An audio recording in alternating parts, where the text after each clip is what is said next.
Hello friends, AmyR here with Prairie Paper and Ink with another STAMPtember collaboration limited edition exclusive. This one is with kitchen sink stamps, and today this is one of two collaborations.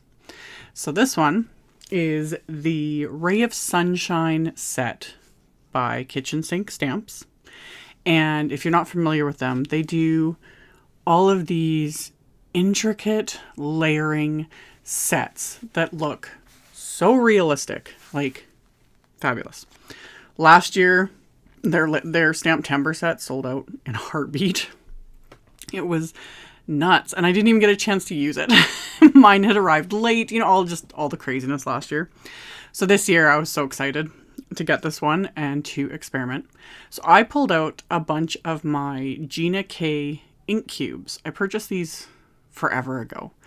And I was like, oh, as I started pulling out colors, I'm like, oh, perfect. So I listed the colors on the screen that I used to do this individual sunflower. And the thing I really like about the Kitchen Sink brand is they've got all sorts of little markers on the packaging itself, like little arrows and little things to give you a visual of where is the best spot to line these up. And then it also came with a paper that also, gives ideas for lining things up. Honestly, I found it pretty easy. Yeah, I found it easiest to start with the biggest, most solid layer and then work my way up, but you can do whatever floats your boat. And as long as you're using dye inks, if you're using anything like a pigment ink or that sort of a thing, you'll definitely want to start with the lightest layer, the widest, and then work your way up. But with dye inks, you can do whatever. You can go front to back to front, however you want to do it. So I used my MISTI so I could stamp doubles of everything because I want to do, a flower cluster. And I really enjoyed this. At first, it's but as you get the layers stamped, and the image starts coming together, it's oh. It's this is cool. With these, it was good. It was okay until I stamped the centers, and then I was oh, this is just fabulous. And also, they're sunflowers. It's just perfect.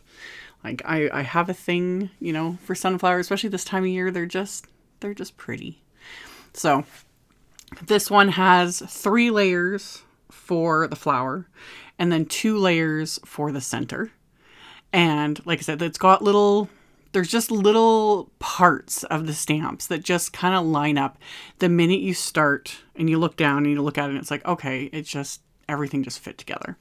So once I got the last layer stamped, these little sunflowers were complete and fabulous. I was just oh yes. And then I'm going to stamp, there is a layering leaf image, of course. So I'm going to do the same thing. And this I'm just going to speed up because it's once I got it figured out, it was okay, I know what I'm doing now.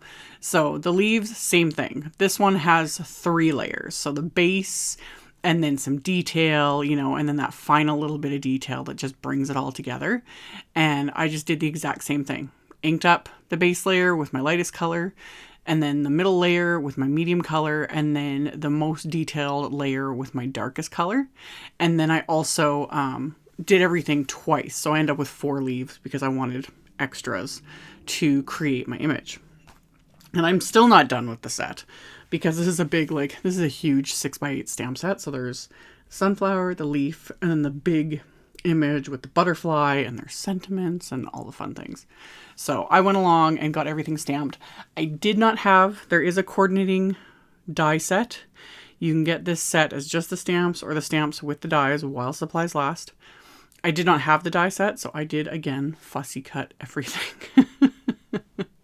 This is one of those things where I do all the stamping and then I just kind of sit and zone out. I'm either watching YouTube videos or Netflix, whatever, and I just fussy cut. And as always, if I had the wafer dies, I would 100% use them. So with the large butterfly image, I took the clues or the cues from the stamp packaging, because that's another thing with their images is their stamp packaging. You know how normally stamps are printed on the acetate in just black. With kitchen sink stamps, they're printed in different colors, which it's just, it kind of throws me off a little bit. And yet I was like, I really liked that. So I just took cues from the stamp packaging colors, and the base of the butterfly was in this aqua color, which I never in a million years would have thought of using. But then once you layer everything together, it's like, oh, this works really well, you know? So I did the exact same thing.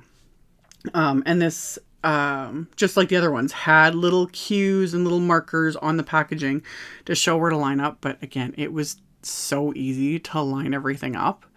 Like, pretty much you just line up from like the center of the butterfly and you're good to go. So I just went along and stamped all my layers. And then once I got the final butterfly layer, you know, stamped, it just all came together. And with this, I cut out one of the images, and then the other one I just cut out just the butterfly because I'm going to pop it on top to give it some extra dimension. And then I also pulled out Simon's Lumen 3D embossing folder, and I ran that through my die cut machine with some Neenah Desert Storm cardstock. So I've got that amazing texture.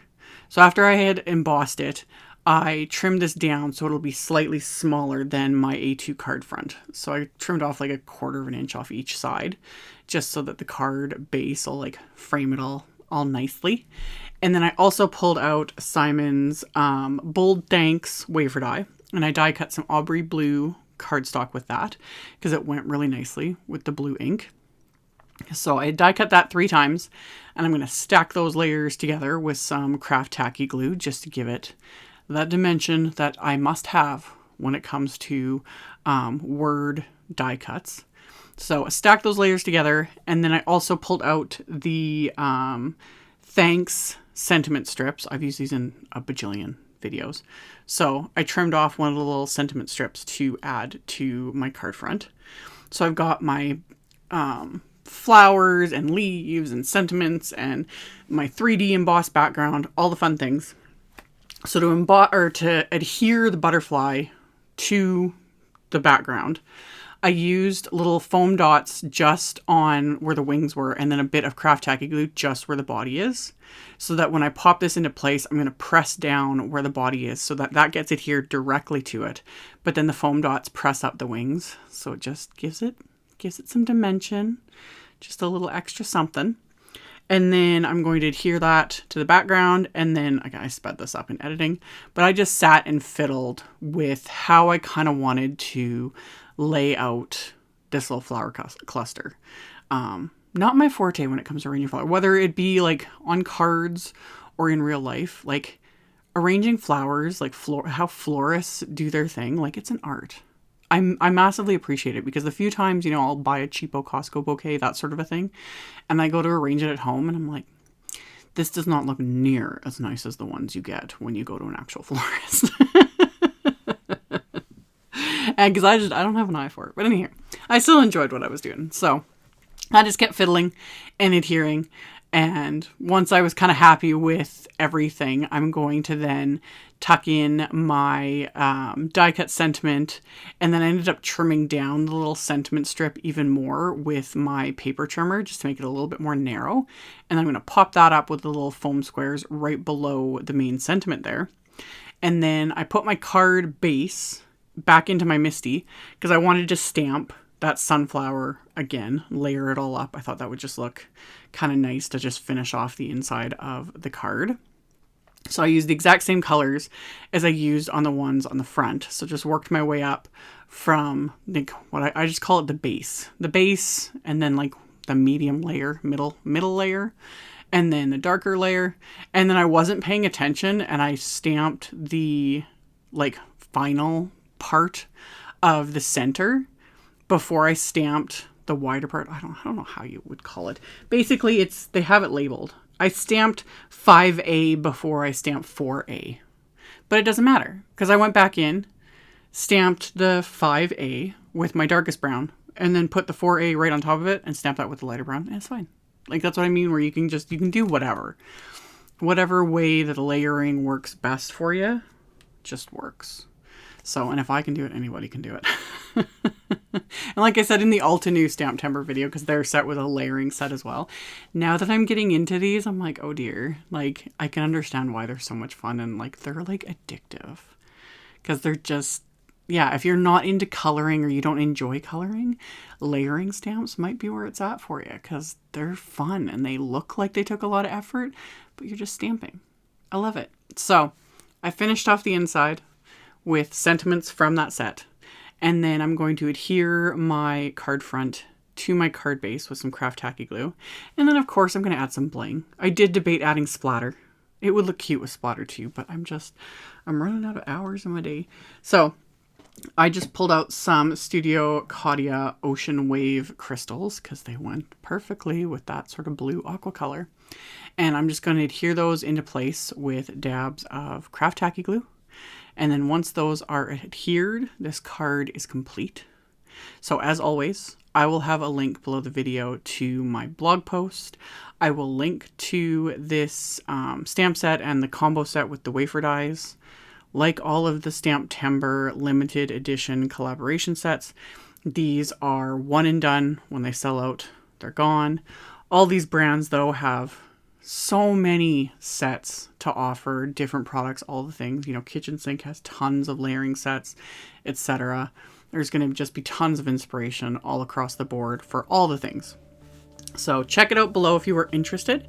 Thank you all so much for watching and subscribing and thumbs upping and commenting. I very much appreciate it. And I will see you all very soon in the next video. Bye.